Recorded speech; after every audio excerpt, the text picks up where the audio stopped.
Good day, everyone. Today, guys, let's discuss about medication, particularly safety administration. The reason why I wanted to discuss this topic is because most of the cases you've seen right now in the United States has something to do with medication error. So in order to protect your license when you arrive here in the United States, it's best for me to give you some tips in order to protect yourselves from having this kind of lawsuits or these kinds of problems in the future. And this is one of the things that we do every day in our life or nursing life. So it's best to learn something that might help you protect your license in the future. Let's start with number one. Beware of pharmacist mistakes. As much as I love the pharmacists here in the United States, they are still human and they can cause mistakes. Like, for example, this case that posted in one of the groups in travel nursing. So here in the United States, for some hospitals or most hospitals, most of the pharmacists will place a tag or a label on the patient's medications or IV medications. For example, let's say an IV antibiotic. An IV antibiotic has a bag attached to a vial. That's how they prepare it here. It has the patient's details, names, date of birth, the medication, the dose, and of course, the barcode, which is really important for you to scan in order to do the processing for administration of medication here in the United States. So just a recap of how to give a medication here. So normally you will ask for the name and date of birth. Those are the two identifiers. And after that, you scan the patient's bracelet. Then if it prompts up in the computer is correct, then you can proceed. Then if the next thing you do is to scan on the medication. Then the medication, when you scan the medication, it will show if you're giving the right dose, right route, right time. So if that's correct, then it can proceed. So after that you click done, then you finally can give the medication. So that's basically how you give the medication here in the United States. But if you encounter this kind of problem, wherein the barcode system itself is like posted on a different medication. Like for this example, the label says vancomycin with all the details of the patient. But if you clearly look at the vial, it's not vancomycin. Okay, so here you can see that there's a medication error or a potential medication error going to happen. So if you're going to proceed by just scanning the barcode and administrating the medication to the patient, then definitely you're going to have a medication error. And worse, if the patient has some allergy to that particular medication, then that will cause some problems for you and the patient in the future. So the best thing to do in this scenario is to scan the vial. Okay, but for some hospitals that doesn't allow you to scan the vial, wherein it needs the sticky label or the stickers to be scanned, then the best thing you can do here is to read properly. Read the vial medication and read the IV solution and read the label. Okay, so counter check with them and also counter check with your EMR or electronic medication administration record. So that's the best way you can be safe on these kind of things, because having like computerized or having this kind of technology, sometimes you forget to do your basic things. So I for one is like sometimes I am lazy to check all those things. I usually just scan. So it is easier. But like I said, like in this case, you might encounter some problems. So sometimes you have to be wary from time to time. Okay. The next will be aspiration precaution. Make sure during handoff report, you definitely ask this question if the patient can take the pills whole or crush, or a patient has a history of like some problems with swallowing or has a referral with a speech therapy. If you see those things on your like an S bar, then definitely you have to be more cautious when giving medications to these kind of patients, because definitely don't want your patient to aspirate or choke during the time you're giving the medications. So you better make sure that you ask this during handoff report, okay? Then, for example, a patient has a risk for aspiration. Make sure to read a little bit notes for giving the patient some medications. For example, if he or she has an ST referral or speech therapy referral, make sure to read the notes what the ST has written there.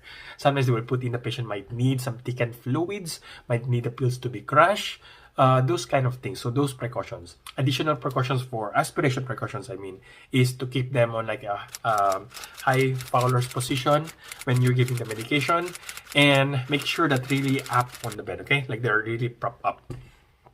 Then after giving your medication, don't lay them down quickly. So give them at least 15 minutes for them to have those medications like swallowed down. Because sometimes if you lay them down, like flat in particularly, then you might cause them to have like aspiration or regurgitation later on. And that might cause aspiration. I'm sure you guys are familiar with the thickened fluids. Another term we call this is like putting thickeners for your fluids by the word itself. So you can go with like thin liquids, which is there's nothing like incorporated in it, just a regular water. Next will be the nectar thick, the honey thick, then the pudding thick. So these kind of things you have to take note on the ST's recommendations, and also use your own judgment. Usually when you give a medication, before you give the medicine, try a sip of water first. Use a spoon, okay? Make sure to use a spoon. Sometimes the ST will place what kind of feeding and administration you can give the patient, like a spoon, a straw, or a sip cup, or a glass. So they have to specify those kind of things.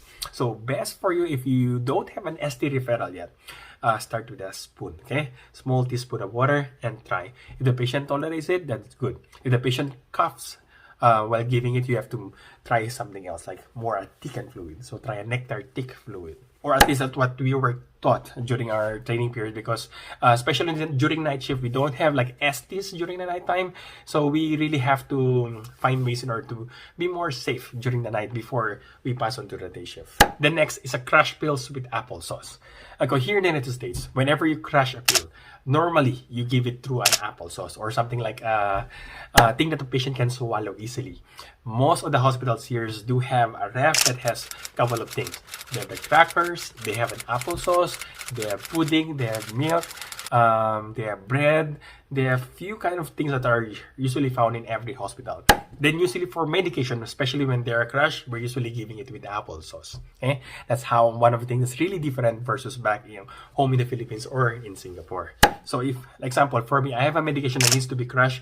Normally, I get a small medication cup, put a little bit of applesauce in it, then put some medications in it, then put some more applesauce and mix them together. Then after that, that's the time I'm gonna give the patient. Okay, it is definitely easier to give these patients this kind of medication because they can't swallow them easier, and also the taste will mask by the applesauce. If patient doesn't want to take it with applesauce, you can use a pudding instead. Okay. Also with the applesauce, sometimes you really don't have to crush the medications. Some patients, they will give you a report or hand of report that patient can swallow a pill with an applesauce. Okay, means you don't have to crush them. So you can just put the pill on applesauce on a spoon and just let them swallow. Okay, so as easy as that. It really makes our life easier here in the United States, giving these medications through having applesauce on hand every day on your shift. It really does.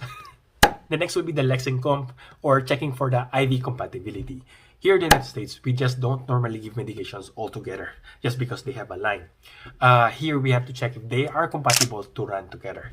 Okay, that is definitely important. So we use here a specific application that we call Lexicomp. I'm not sure if other programs or other EHR have different ways of checking this, but for the past two hospitals, this is the most common app they use. So, for example, I want to run vancomycin and metronidazole together. So, I only have one line. So, I'm trying to make sure these medications to be given on time as scheduled by the pharmacy. But I'm not sure if this medication can run together. So, what I can do is go to Lexicomp and type these medications together. Okay, so I'll type IV metronidazole, I'll type IV vancomycin. Then I will check if these two medications are compatible. It will tell her it's either incompatible, compatible, or unknown. So if they are incompatible, so I can't run them together. So I have to run them separately on a different line, or one after the other. So you can do that. If the medication is compatible, then you can run them together. So I think for this particular medications, vancomycin and metronidazole, if you try to search them on the Lexicomp, it will show them unknown. So what we do, if it's unknown, we have to ask the pharmacy. So we call the pharmacy and ask for their guidance and opinion. And like for in a particular hospital, they say it is safe to give them together. So normally we give vancomycin and metronidazole together without any problems. Then another example, if I have a main line of IV fluids, an example like D5 half-strength normal saline, and I have an antibiotic called like maybe Cepifime or something different kind of antibiotic that normally we put like a piggyback or use a secondary line. So before doing that, I have to check through the Lexicomp and see if they are compatible for the IV fluids and the IV antibiotic. An example, if they are compatible, then I can just use a secondary line to piggyback that medication IV. So I don't have to get another main primary long line. But if they are incompatible, the next thing I can do is just stop the IV fluids and run the IV antibiotic using a main primary line. So that's the alternative for that. So if unknown, if I need to get more info about this, I have to ask a pharmacy. And sometimes pharmacy will say they are not sure, depending on who's working in the pharmacy. So in these kind of things, so it's really best just to run the medications separately. The next, run medications according to guidelines. Like in the 2 hospitals I work, we use an IV pump that has their own program in it. So if you need to hang a medication, you just have to select the kind of medication on the system. And that will give you the proper rate that the medication has to run. Though some doctors will prefer to run it slower, they will write it on their orders and it will reflect on your sticky label that has been posted by the pharmacy. But normally, you have to follow these kind of things. For example, Zocin or Piptazo or Tazobactam back in the Philippines. So back in the Philippines, our practice is, I think we just have to run this like 30 minutes to 1 hour. I think that's our practice back there, right? But here in the United States, no. We run it for the full 4 hours. Yes. I think 3.25 grams in 250 milligram to run for 4 hours. That's how we normally give those medication. So in order to be on a safer side, just follow using the guardrail system, okay? The next, can you crash the pill? I think you should know this by now. For those medication that ends with like abbreviations like LA or long-acting or short-acting or ER, extended release, or those kind of things like a coded tablets. So these are the medications you definitely cannot crush, okay? So this is kind of basic thing. So when this happens and whenever your patient like change his condition wherein he can't swallow anymore and you need to crush those medications, what do you have to do? So back home, we normally have to call the physician and get a different order for these medications. But here in the United States, no, we just call the pharmacy. We call them and ask them that the patient cannot swallow these pills anymore and we need to change their forms. So what they will do is they usually change the order for the medications on the system. Then you can give a proper pill that you can crush that has like a similar equivalent medication for the first order. If they are having problems with like switching these kind of medications, they can call the doctor themselves. They will be the one to coordinate about this and update them that the patient cannot swallow anymore, and they will change based on what the doctor has ordered through them. Okay, so like I said, that's why I really love the pharmacists here in the United States. They're more into like helping you guys, helping us nurses in the United States versus back in the Philippines. The next is the IV fluid rates. Normally back home, if there's an order for a specific IV rate to flow, we definitely have to follow them, right? So that's our normal practice back there. But here in the United States, you have to use your own judgment when it comes to these IV fluids. For example, you did an assessment on a patient that has an IV fluids running at 125 ml per hour or running for 8 hours per bag or 1 liter bag. Then when you did your lung assessment, you listen that the patient's lung sounds wet or really crackly. Then you kind of see your patient a little bit struggling with breathing. It feels like your patient is like congested. So what we normally do is we just like stop the fluids or run it really, really, really slow. This is really common here in the United States for patients having congestive heart failure or those with the problems with eliminating fluids from their body. So you have to be ready for the rates of the fluids and their past medical history. I, for example, experienced this. I had a patient who had a fluids running at 125 ml per hour. And when I did my assessment, she was like sounding clear. But after just few hours, she had a difficulty breathing and we called it rapid response because she really couldn't breathe. She felt that she was congested. So when we listened to her, she was really sounding wet. So that's how fast like some congestion heart failure changes for these situations. So you really have to be ready how fast fluids you can run for some patients. So for example, you did hear that the patient's lung sounds wet or crackly. The next thing you can do is you can tell the doctor that this is the assessment that you find with the patient. If you're like having second doubts or not sure, the best thing you can do is ask your charge nurse or ask some of your colleagues to listen in behalf of you, just to like someone to counter check your assessment. So that will be a good alternative before calling your primary doctor or calling the on-call doctor for your assessment and maybe have this fluids rate change. Then if your colleague deemed that he or she also heard that patient sounds wet, then definitely you have to stop the fluids or really slow it down. Then you can call the doctor. Normally, when you call the doctor, sometimes they won't even see your patients anymore. When you say that they're sounding wet and there's like some difficulty breathing or shortness of air, then they will just order from the system some medications, like usually like a Lasix depending on the labs, of course, for the creatinine. So that's how they really rely on our assessment for our patients here in the United States, unlike back home, that they normally have to see the patients. So here, they will listen whatever you say because you have your own license, then you are also responsible for that. Next will be the blood pressure. So like I said to you before, make sure you have a blood pressure reading before giving your blood pressure medications. That's very, very, very basic, okay? Example, you have an order of low pressure of 50 milligram to be given at 9 p.m. And when your tech checked the vital signs around like 8 o'clock, the blood pressure was like just 90/50.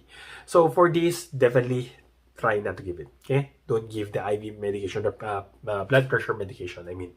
If that's not normal for him, but usually his blood pressure is higher than that, so just wait for the next vital signs rounds and check if the blood pressure rises up or not. So if that blood pressure went up, then you can give that pill during that time. You don't really have to fuss about it, just have to wait and see, because just as a blood pressure pill, you don't really have to give like constantly. It really depends on the patient's blood pressure, okay? Then if it's still low, then just hold it, okay? So don't worry about that. Another thing about blood pressure reading, make sure that your tech has written those or has documented them on the computer before giving your medicine. Okay, that is really, really important because your tech might give you a verbal note like saying that your patient's blood pressure is 130/80. That's what she said. But when it was time for her to write the medication or to note it on the EMR or on the system, she review her notes and so it was like 90/50 and you already gave the medication earlier. So that will cause some problems for you. So really, you have to make sure that those readings has been documented by your tech before you gave your medications. So that's why sometimes I really hate when some of our techs or CNAs will check the vital signs for all the patients, and after she checks all the vital signs of all the patients, she will document everything in one go. For us, it doesn't really work that well for us. In order for us to move and give our medications as soon as we can, we want those vital signs to be key in as soon as she gets them from that particular patient. For example, she gets the vital signs from room 1. After she gets it, she types it in on the system. Then she goes to the next room, she gets the vitals and puts them in the system. So that's how we prefer them doing it. So to have a more accurate time for the blood pressure readings. Because for some of the techs, sometimes they don't know that we cannot give some of the medications if those readings are not on the system. Then another thing about the blood pressure reading, make sure to know the trend of the blood pressure reading for those patients. Because for example, normally a patient is usually hypotensive, like maybe 90 systolic or 100 systolic, like 90/60 or 100 over like 70. So usually that's her range of vital signs or blood pressure, I mean. But during the time, your tech documented the patient's blood pressure was like 170/90. So that is definitely unusual for the patient. So you have to know the trend of the patient. But if you didn't check the trend of the patient, then you see the reading that the tech has placed, like 170/90, then you just gave a blood pressure medication.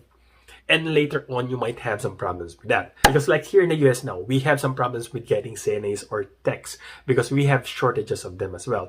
It is a definitely hard work. So there's not a lot of people wanted to work this kind of profession because other retails like working in fast food or working in like Costco or Walmart pays better than this kind of work. So most of them do not want to work as CNAs anymore. So what they're normally doing right now, sometimes they will hire someone who doesn't have any experience for medical background or doesn't have a license to do like a nursing assistant. Normally they attend classes or get some certificates before they can apply for working as a CNA. But now because of the shortages, sometimes they get from fresh high school graduates. So this case doesn't know anything or doesn't know any basic thing about getting proper blood pressure and those kind of body mechanics and those basic kind of things. So they don't have any idea. For example, my tech, one time a patient wanted to go to the bathroom and he assisted him going to the bathroom. Then when the patient went back, he lied down and checked the blood pressure. So of course, the blood pressure will be higher than normal. So that's one thing you have to take note about the trend because sometimes the way the blood pressure was taken might not be like a proper based on your proper protocols for getting a proper or more accurate blood pressure readings. So you definitely have to be wary about these kind of things. The next, take note of your lab values. Yes, you have to take note about these things before giving the medications. Some medications you really have to take note. Let's just say, like example, you have a potassium level of 2.9, which is really low. Then you have an IV medication of Lasix 80 milligram IV push with a blood pressure of like 130/80. So can you give this IV Lasix? The answer is maybe. So normally the doctor will order some supplements before giving these IV medications, or sometimes they will hold this IV Lasix and will have them give this IV potassium first before giving those Lasix. So you have to take note of those considerations for giving your specific medicines that has regards with some lab values. Then speaking of electrolytes, in some hospitals they have their own policy for having their own protocols. I think in my previous hospital we have it Relay protocol. RELY. I think one of my colleagues who work in Texas also mentioned about this protocol that they have in their particular hospital. For example, morning labs came and they said the potassium level was 2.9 potassium. So if there's an order or on the order history that they initiated Relay protocol, then you don't have to call the doctor to get some potassium supplements for these patients. Nope, you don't have to. You just have to go on the orders and click on the Relay protocol. So because if they place an order for that, you can click on that and they will show you a protocol for a specific deficiency or deficit number of when it comes to the electrolyte. For example, I think 2.9 potassium will require 3 bags of IV potassium. Yes, you have to give 3 bags of IV potassium so you can put them in the order automatically, because that is part of the order and the doctor already placed a protocol for that. So meaning you don't have to bother them anymore, and I'm sure they don't want to bother because knowing that there is such a protocol on listed on that particular patient. Also, if the potassium level is low and there's no level for magnesium, so better get a magnesium level before coordinating with the doctor. Because in order for potassium to go up, you have to make sure that your magnesium is within the normal limits. Because if it's low, then giving any IV bags of potassium won't really be much effective. So if the result came back for the magnesium and it is low, then you usually give the magnesium first, then give the IV potassiums. Okay, so that's one thing that I was taught here when I came here to the United States. So hopefully guys, you learned something from this video. On my next video, let's discuss about PRN medications and narcotics. Some common names and how we give it and how often we give it or what they are. Just for you have to have like some brief intro about some medications here in the United States. And also please pardon if my voice sounds more nasal than usual. I've been blessed by Rona for giving me 5 days off. Sorry. Yes, I am again positive for the Rona. But I'm needing to finish my quarantine isolation program, so I might be free in a few days, okay? So just please adjust your volumes and try to listen as much as you can. So anyway, if you guys learned something from this video, please click the like button, subscribe button, and please share to your friends. Again, I'm Nurse Juan de la Cruz, your OFW nurse. Thank you for watching. God bless. Bye-bye. Stay safe.